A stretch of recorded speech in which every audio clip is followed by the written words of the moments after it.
In Tahrir Square last Tuesday, as on many other occasions, when Muslims went down to pray, they were protected by Egypt's Christians.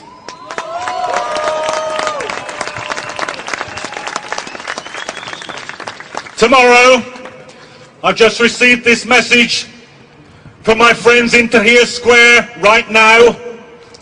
They have decided that tomorrow will be a day for the martyrs, and that a mass, a Christian mass, will be said in Tahrir Square, and the Christians will be protected by the Muslims.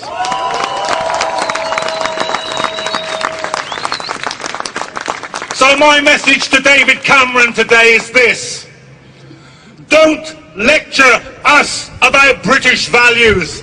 I'm interested in Egyptian values.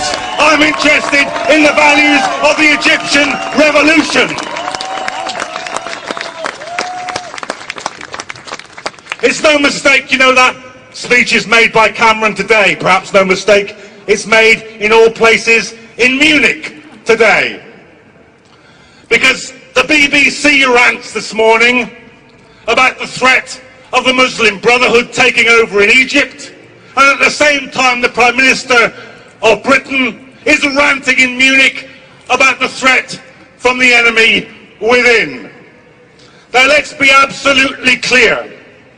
What every Muslim I talked to said in Egypt, what every Christian I said to talked in Egypt, what every socialist I talked to said in Egypt, what every trade unionist I talked to in Egypt said, this is a people's revolution against the plutocrats, the murderers, the torturers, the globalizers, the corporations.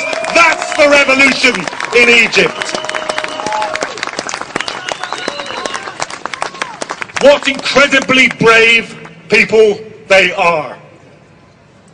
What incredibly brave people they are. Organised so brilliantly. When I went into Tahrir Square, as Tarek said, there was cooperation between the army, at least some of the rank and file soldiers. The rank and file soldier, the squad, he asked to see my identity. I showed him my passport. He then passed me over to a woman in a full burqa who searched my bag, apologised and said it's for our own safety. Now I recommend this policy to the British Airports Authority. I would feel safer if instead of searching women in burqas, they allowed women in burqas to do the searching. That would be a value worth having in Britain today. And we all know what the link is between this and war. Because just imagine this for a moment. Just conduct now in your own mind this small thought experiment. What if there had been no war in Iraq? What if there had been no million dead, no occupation? What would now, after Tunis, after Cairo, after Egypt, what would the headline that we would be reading say? I think it would say this: Saddam Hussein's regime shaken to its foundations by mass demonstrations in Baghdad. That's what it would be reading. And that is the way that we would be dealing with all the Arab dictators. It is people power. It is the power of revolution. It is the power of self-organisation, which is the only way that it is worth getting rid of dictators. Now the Egyptian revolution as we speak is on a knife edge. We've seen it this week, the beauty of the revolution occupying Tahrir Square, the ugliness, the depravity, the brutality of those mobs of plainclothes policemen, of hired thugs trying to drive the revolutionaries off the square. And then that fantastically brave response as they pushed them all the way down Tahrir Square and out the exit by the Egyptian Museum. And then yesterday, the masses returning and holding the square.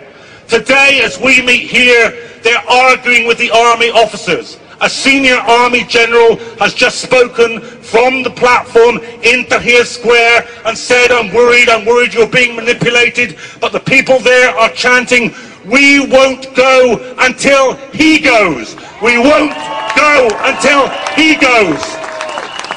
The soul, the heart, the existence of the Egyptian revolution is at stake. And every last thing that we can do, every last protest, every last meeting, every last letter, every last message, you must do it.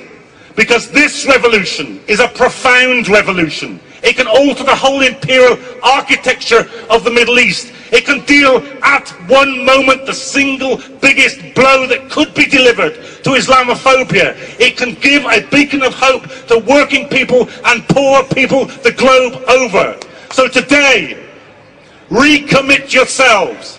Every last piece of energy, imagination, initiative, activity, everything for the Egyptian revolution.